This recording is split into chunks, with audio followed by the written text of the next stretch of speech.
Forget rooftop concerts and Abbey Road zebra crossings. The real story of the Beatles is far stranger, a tale whispered by roadies, hinted at in Paul McCartney's cryptic lyrics, and documented on a napkin stained with what some claim is Ringo Starr's tears, though it could just be spilled tea. It all boils down to one mind-blowing truth.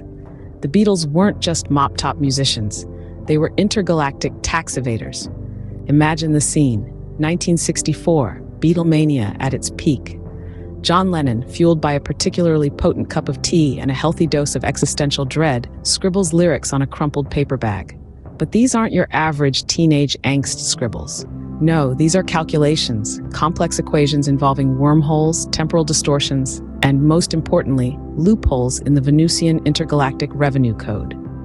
Turns out the boys weren't just playing stadiums, they were playing the system.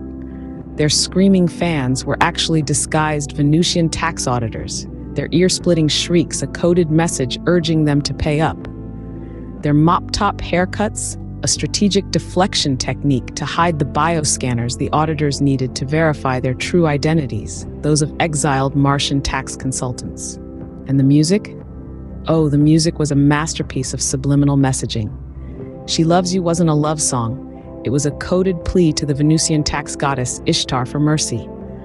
Help wasn't a desperate cry for emotional support. It was a literal distress signal beamed across the cosmos, begging for help from their Martian accountant hiding out on a moon of Jupiter. The cracks began to show in the late 60s. Paul's cryptic musings about getting by with a little help from my friends became thinly veiled pleas for their Martian accountant. John's descent into instant karma was less spiritual awakening and more a panicked realization of the cosmic tax burden awaiting them. The band's ultimate breakup?